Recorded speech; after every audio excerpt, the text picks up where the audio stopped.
sapiens makes more sense to imagine sapiens as stone sapiens, as a species that was able to incorporate psychoactive components into his development. It makes a lot of sense.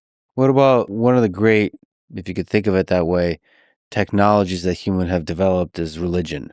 Religion of all different kinds. Do you think there's a connection between psychedelics and religion, the development of religion throughout different parts of the world?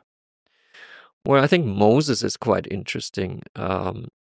Moses was a traumatized man that had fled Egypt, where he had killed a man who had been beating up a Hebrew. So Moses kind of took revenge and killed him. So he was running from the law, and he was together with in the Bible it says I think 66 people. They were in the desert in the Sinai, and they had been fasting for days and no alcohol. So it was kind of a psychedelic retreat, basically. I mean, this is being examined by Israeli scholars, and I think it's very interesting work. Like, they examine in detail what does the Bible say. And the Bible mentions in that passage where Moses sees the burning bush and then gets the 10 Commandments.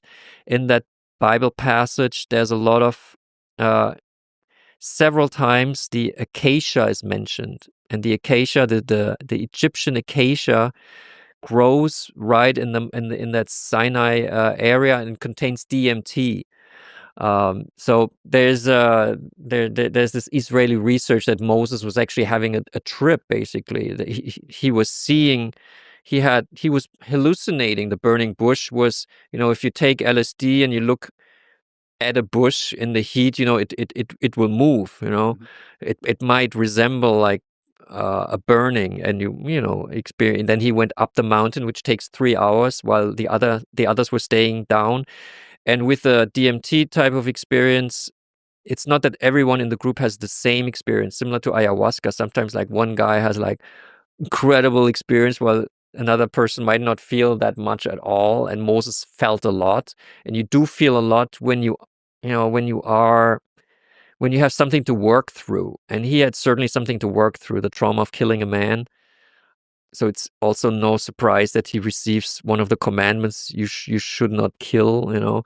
So for him, it's like extremely, extremely important. And what he receives on the mountain, like, God is like, there's someone speaking to me, and he understands that God is not, that there's not many gods, just one God. Like, he has a revelation.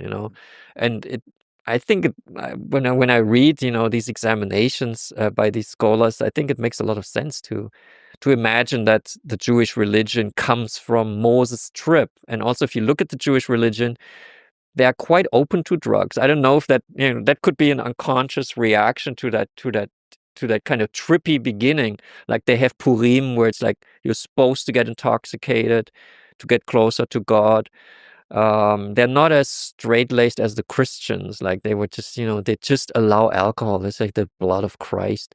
So also, Stone Sapiens is a book about religion. Also, the Islam and intoxication is also a very interesting topic.